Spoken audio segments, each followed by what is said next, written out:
Right, today we're going to do a few bits and pieces. Bolt the ECU back on.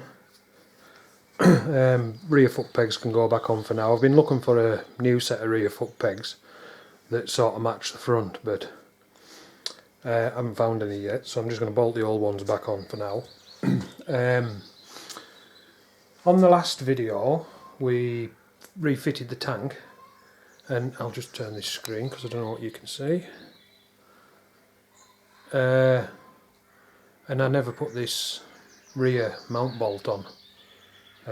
Obviously it's on now, but yeah, so when you fit your tank, don't forget to put your rear bolt on as well.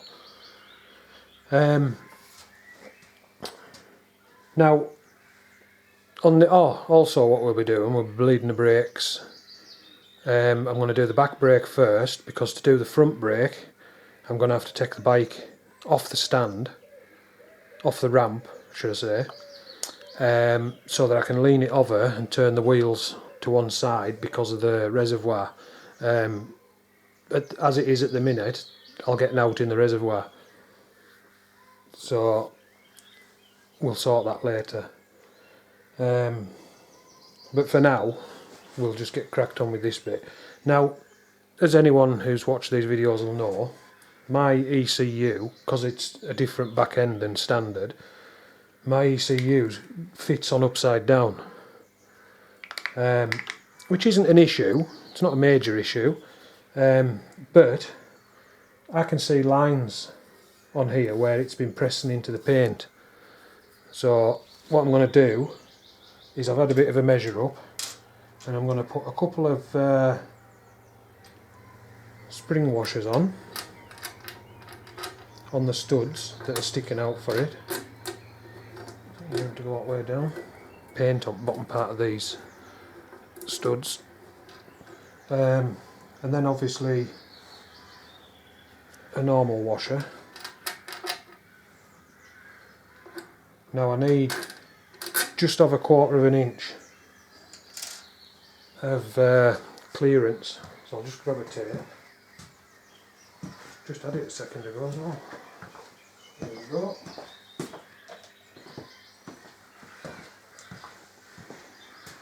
I started doing this, by the way, and forgot to switch camera on. Right, I'm just going to measure the height. And what I'll do is I'll just put another couple of washers on each post, on each stud, and I'm hoping that when I put the ECU on, I've got enough clearance so that that's not touching the mudguard, but also I can still get a bolt on it. I haven't actually got that far, so I might have to end up taking washers back off. Right, so I'll just position it so it can go back on.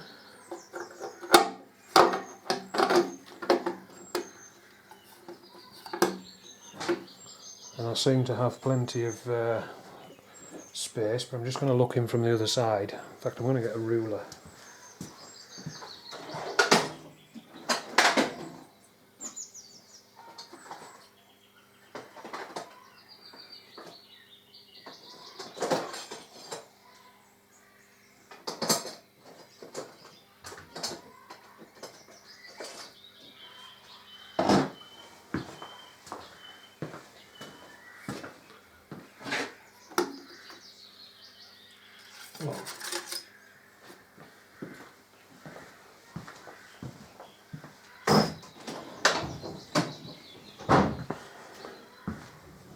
Now I can actually see right underneath the ECU, I can see there's air right through even when I press down. So even when I tighten the bolts down and squash the spring washer, there's still going to be clearance underneath.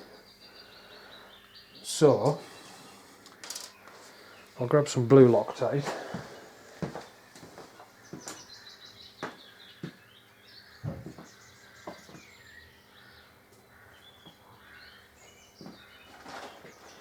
Or I would if I could find it.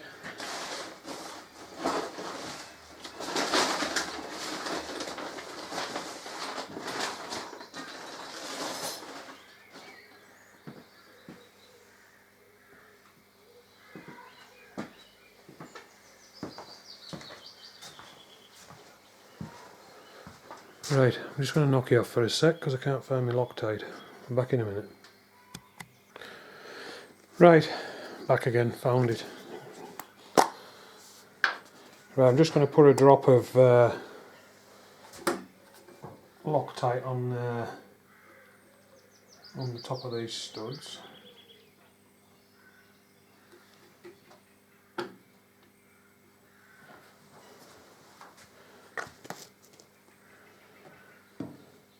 And I'm going to try, no I'm not, I was going to try and put a washer on but I decided not to. So,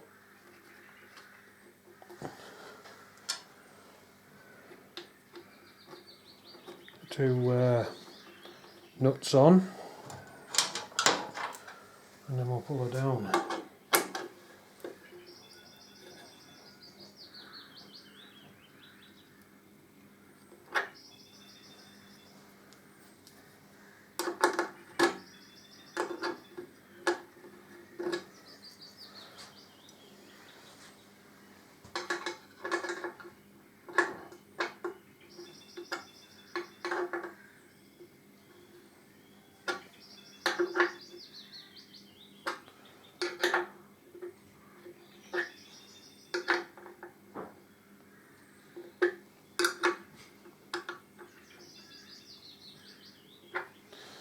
Right, that's nice and tight.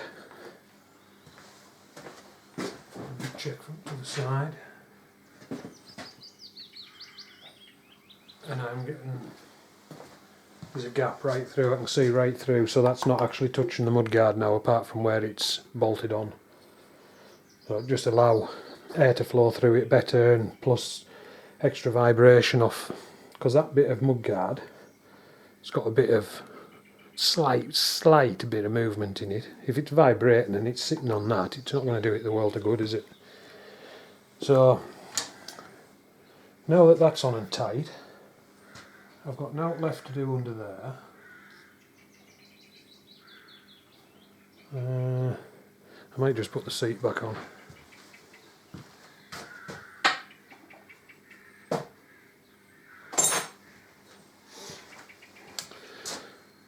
We'll put the seat back on in a minute. What I'll do is I'll just manoeuvre you and we'll get these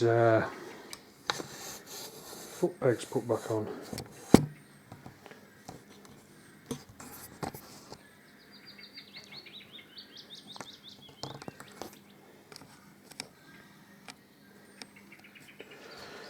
Best just get the foot pegs as well.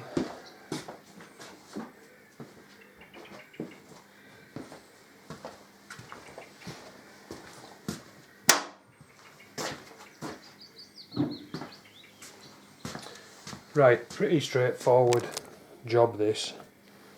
Undo the nut and bolt. Duh.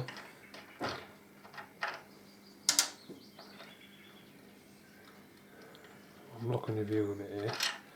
Now, remember you've got this spacer that has to go back in, otherwise you'll end up with a floppy foot peg that won't stay still. So when you put these in, spacer goes to the back of the bike. Then just push your foot peg in, get the bolt lined up.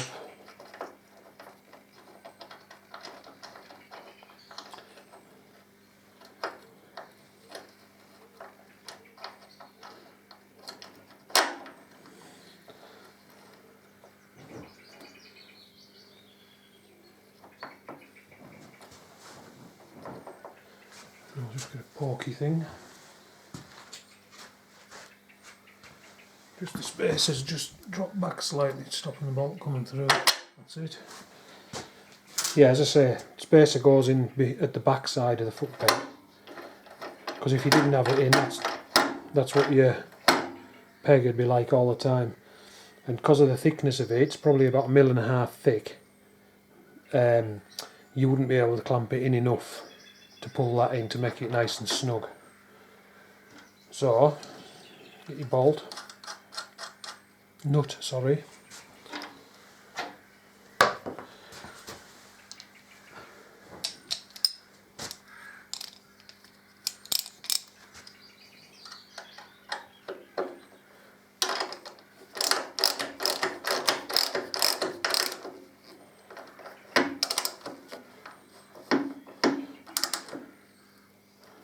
Right, that's nice and snug, so it won't vibrate loose, sort of thing, and won't just keep dropping down. So that's that side on. And the tightness of it isn't a torque setting as such, it's just, you just tighten it up until it goes stiff, so that it's, you know, it doesn't just drop back down on its own, but when it's up, it's out of the way and stays there, sort of thing. You know, it doesn't matter where you put it, it's just, it'll stay there.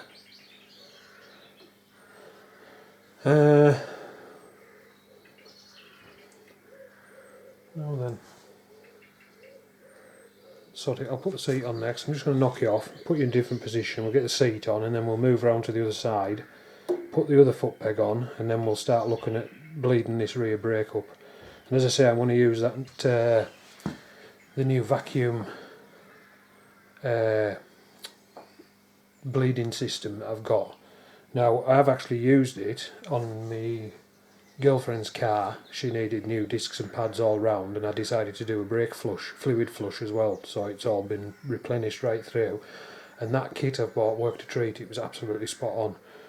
How it's going to work on this, with it having no fluid in at all, I don't know, but we'll soon find out. Right, just knock you off, I'll come back in a minute. Right, make sure you can see what I'm... Yep, I'll just get the seat.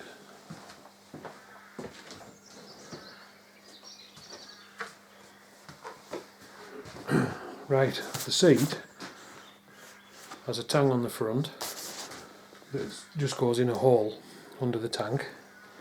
I'll do this from the other side.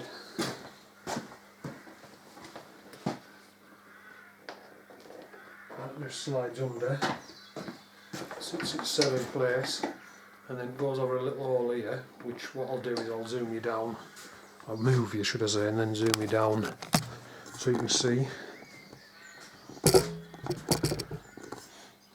And it's one of the annoying things about this bike that is going to get changed. Right, when you pull the seat down, it can't see myself what's going on there. Yeah, when you pull the seat down, it goes onto a little, like lack of a better word, a nut. It's got a clip on it that holds it in place. So just screw the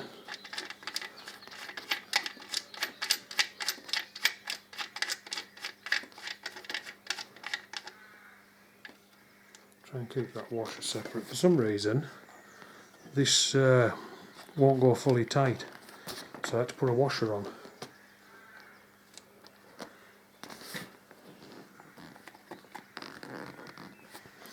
And that's the seat on, but as you can see this plate here. Now that plate was for the sissy bar, underneath bolts in place, and I thought it was covered, thought you wouldn't be able to see it, but you can, and I can't get to the bolts underneath to undo it because all the back wheel's in. So I'm just going to have to live with it for now, but as soon as I get the chance, like if the back wheel comes out for some reason, that plate's coming off. And originally what held the back seat, and I bought one of these just that you can undo with your finger, it used to be this little screw that used to sit in there, but I bought a couple of them, so I put one on my girlfriend's bike as well, so they just allow it tidier.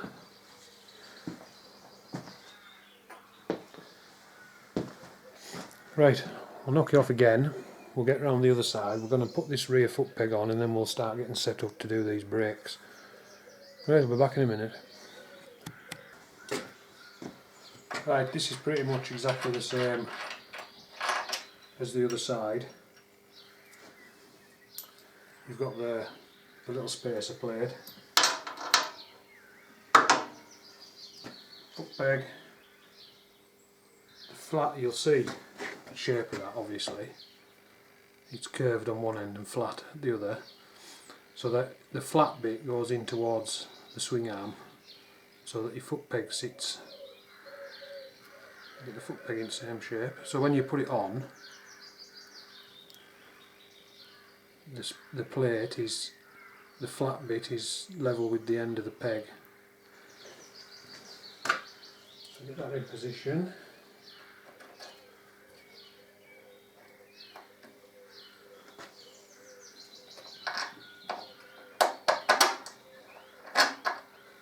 Good, that one went straight in.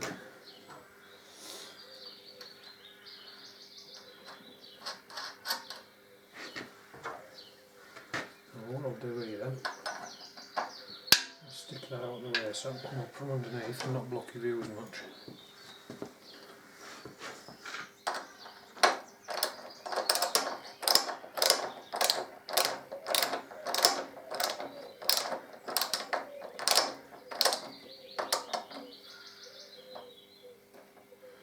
Now that's still quite floppy, so so just give it a little bit more of a nip. It's getting a bit stiffer, so a little bit more. That's too tight.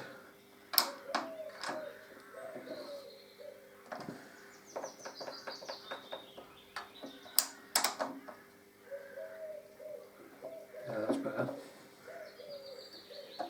Put it on the key out. And that's then now the same as the back, as the other side, sorry, nice and stiff so it doesn't just drop when you don't want it to, type of thing. Right, next step, I'm going to do these brakes. I've just took the little cap off the blade nipple and not that it makes a shade of difference anyways because it's got a hole in it.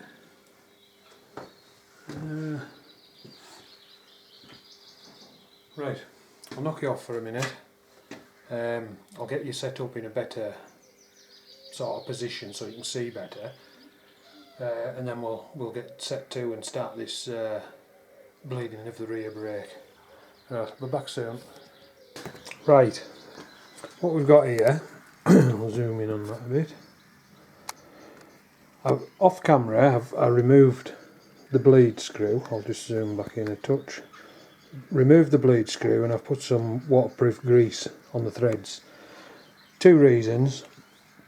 One, it stops the threads seizing, but two, because there's grease in there, it makes it a better seal as well, so that it's not trying to suck air. When this system starts sucking, it's not trying to suck air through the threads. So, just zoom you back out. What you've got is the pipe there that's connected onto the bleed nipple. The bleed nipple's closed at the minute, obviously. The pipe goes down and it goes to one of these things here, which is in turn connects to an air line. I've got the compressor on. It's not running at the minute, obviously, because it's full. What you do is once you've stick that up in there for a sec. Once you're ready, you pull the trigger on there.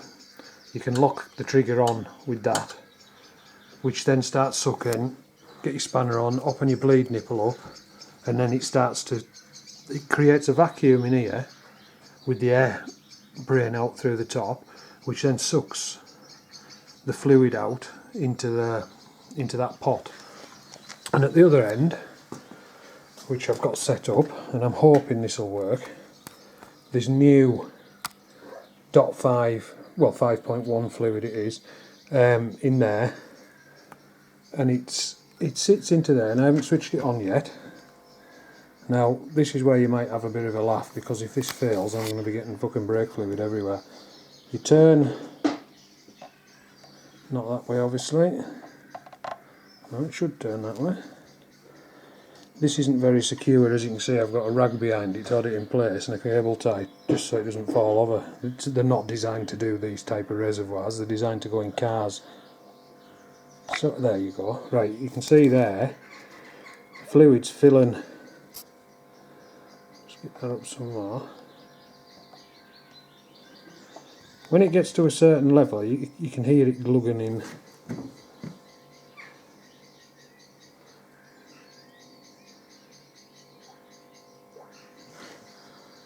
Better work better than that.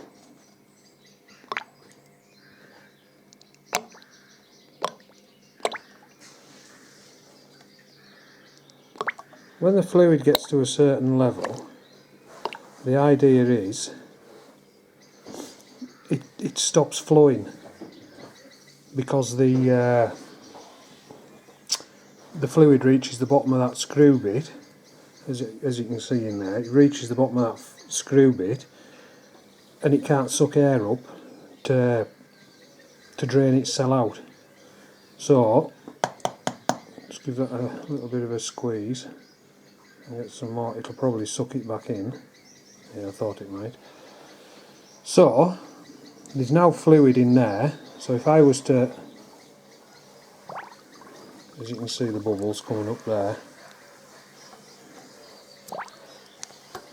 Now I don't actually need to do this,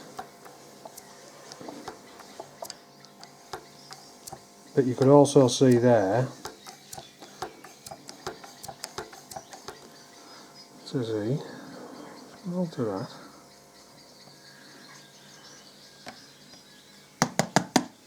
Because that should, there, it's started now.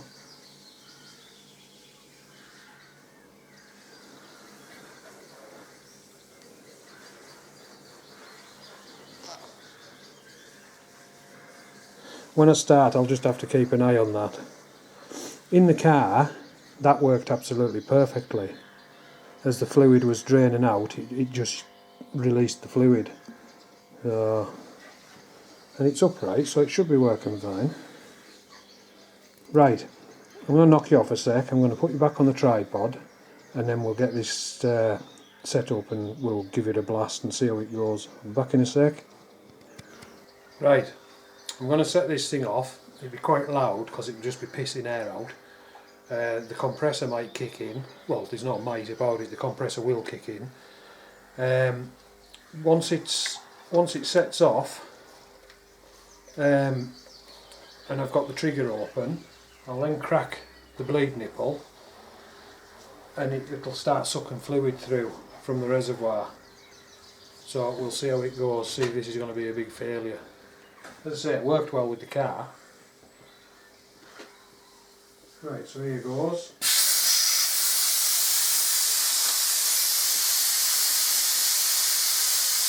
Up in there.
want to drain fluid out. But not a problem. It's sucking it through, no problem, it's pissed through, but I'm just going to pump the pedal.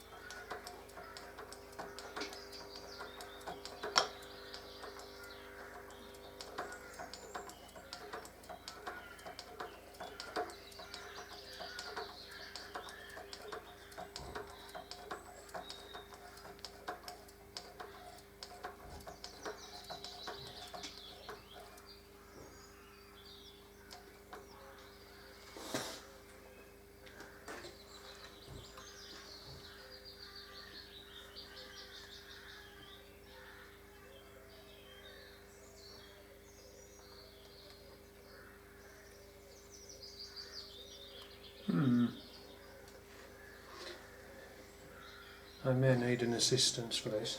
An assistant, should I say.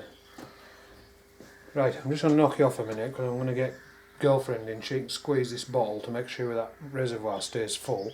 Because what happened when I was trying to close that reservoir, when I was trying to close the bleed nipple, you've got to keep the suction on so obviously it doesn't suck air back into the system. But when I was trying to close it, because I wasn't squeezing that bottle, the reservoir emptied, so it sucked air in through the reservoir. So basically, if I get her to squeeze the bottle and then drag it through again till there's no air in the system, and then I can shut it off while she keeps squeezing the bottle, then I can stop the pressure, then we can pump the pedal. I mean, I can see the brake pads moving, but they need to come all the way in because the pistons were fully out from when I put the new pads in. So I'll be back in a minute. Right, we'll try this again. Right, you ready? Mm-hmm. It won't go down straight away because I have to open the bleed nipple first. So.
Right, so what I'm going to have to do, I'm pumping the pedal.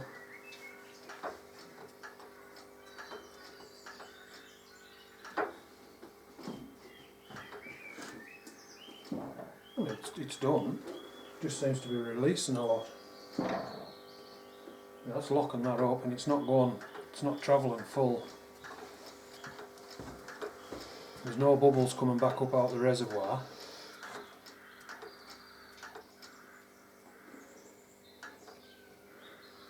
Right, so what I'll do is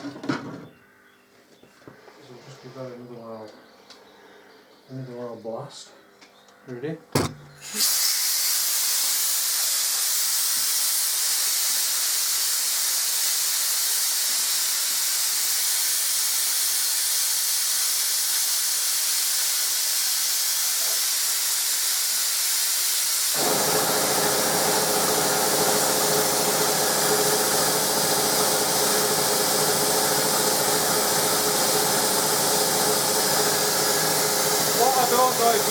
the camera, I can see the bubbles coming down the tube, so we're getting all the air out.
That's that.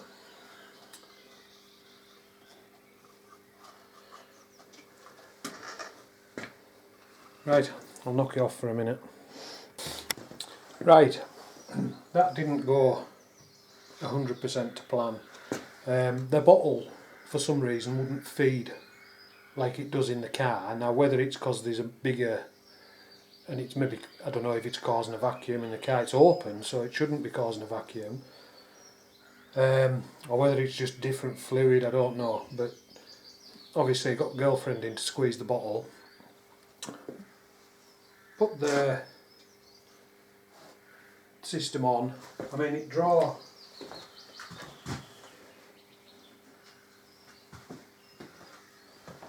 all that through.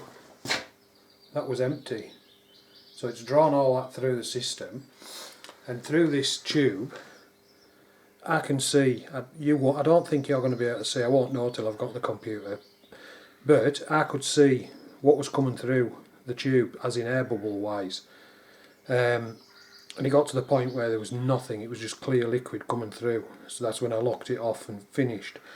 And the pedal, when you press the pedal now, it locks that back wheel up. I can't, like I had the girlfriend pressing the pedal, and I cannot turn that back wheel at all. Now, I know it's different when it's on the road, but once I've got it off the ramp and that, I'll give it a go. I'll roll it forward and press the pedal and see how well it stops, sort of thing. If need be, I'll just do it the old-fashioned way. Put tube on, and then just like press the pedal, open the valve, close the valve, let the pedal off, etc. You know how it goes. But so far, this has worked to a degree. Turned out to be a two-person job because, as I say, I needed girlfriend to squeeze that bottle to get the liquid to come out so it didn't drain the reservoir. As I don't know if I did explain earlier, when this is on, you pull the handle open, the air goes through, creates the vacuum in the bottle. You pull the trigger on, release the bleed screw, and then it can start sucking the fluid through. But before you release the handle, you've got to close off the bleed screw. Well, while I was doing that before, it actually emptied the reservoir, because the reservoir isn't actually that big. So it actually emptied it, which then put air back in the system. So, but now when I'm pressing the pedal, there isn't actually any air bubbles, and it's not travelling to its full thing that it was, so hopefully it's worked.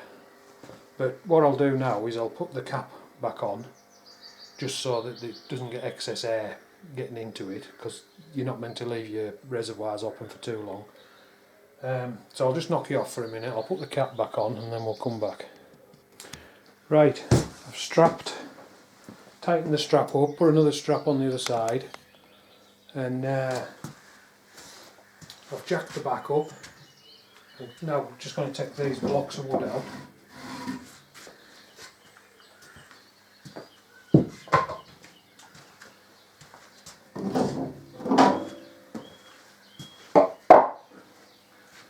And what I'm going to do, oh actually, that's my brake fluid.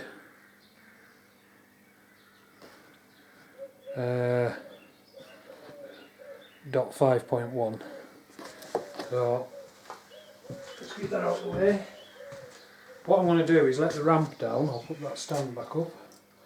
I'm going to let the ramp down, and then I'll lower the bike on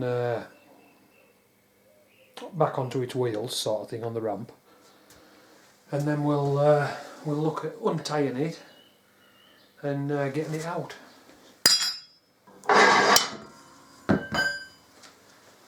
So this usually is a bit jerky.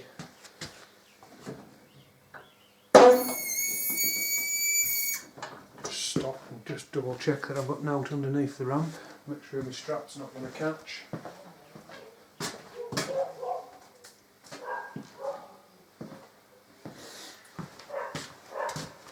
Right, there'll be a noise in a minute, like a scraping noise. The scraping noise is the detachable ramp. I've got it hanging on the back, so it'll hit the ground and then, so it'll scrape, obviously.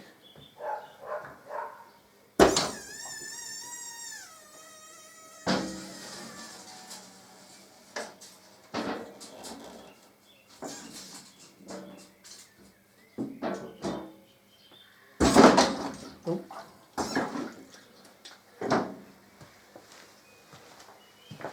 Just make sure that's in properly. What I'll do now is I'll let the bike down. It's tied so it can't roll backwards. And I've got to be careful when I take it off the ramp, because at the end of the day I haven't got a front brake. So I'll just let her down.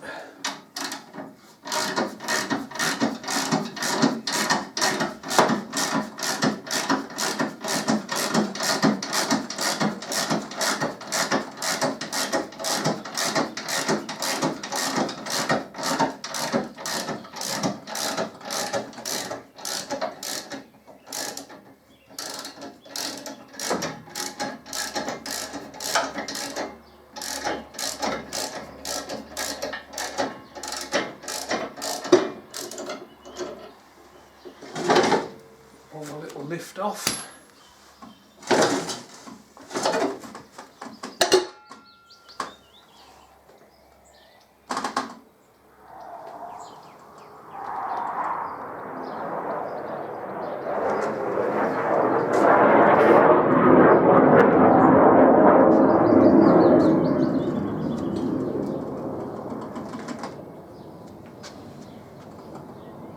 Right.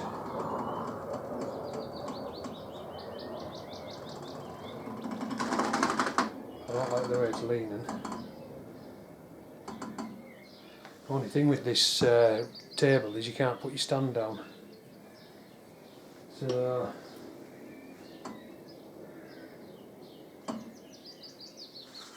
if I undo this side first and let the wheel clamp off a little bit, then I can undo the other side and I can roll it off and operate the foot pedal with me hand, which will operate the back brake. Right, so take this clamp off, this strap off. I know you can't see what I'm doing here, but I'm just taking the strap off.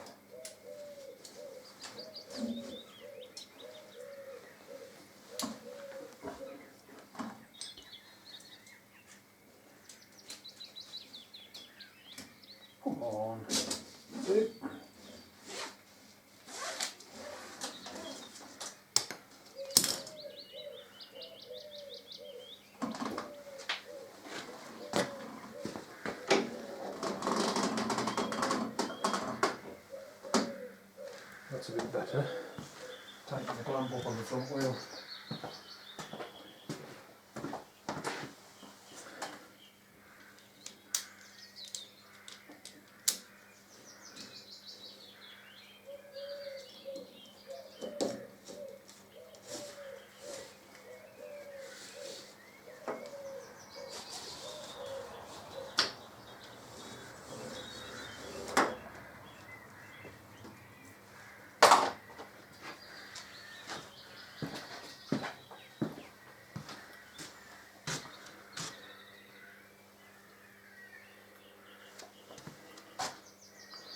Right, what I might do, I've just clicked that into gear. I want to let this the wheel clamp off a little bit, and if it decides to roll, fucking can't roll off anywhere. Now then, this should be a good laugh. See if I can get my leg up that far. Again.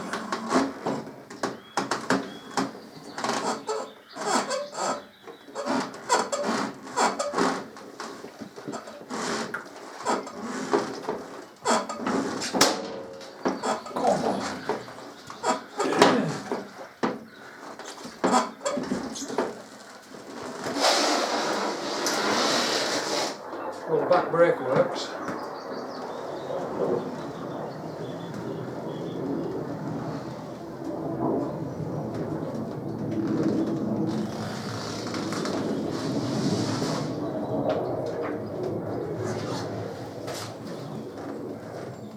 Let's go this way a little bit.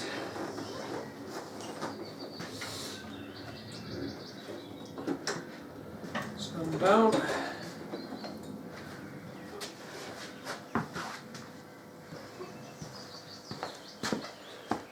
And there you have it, off the ramp. Move this fucking camera a bit.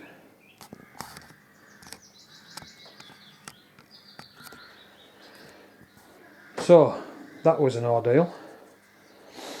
Well, it wasn't really, but a bit nerve-wracking because if it took off looking backwards and the back brake decided not to work, that would have been me either smashing into her bike or chucking it on its fucking side, one of the two.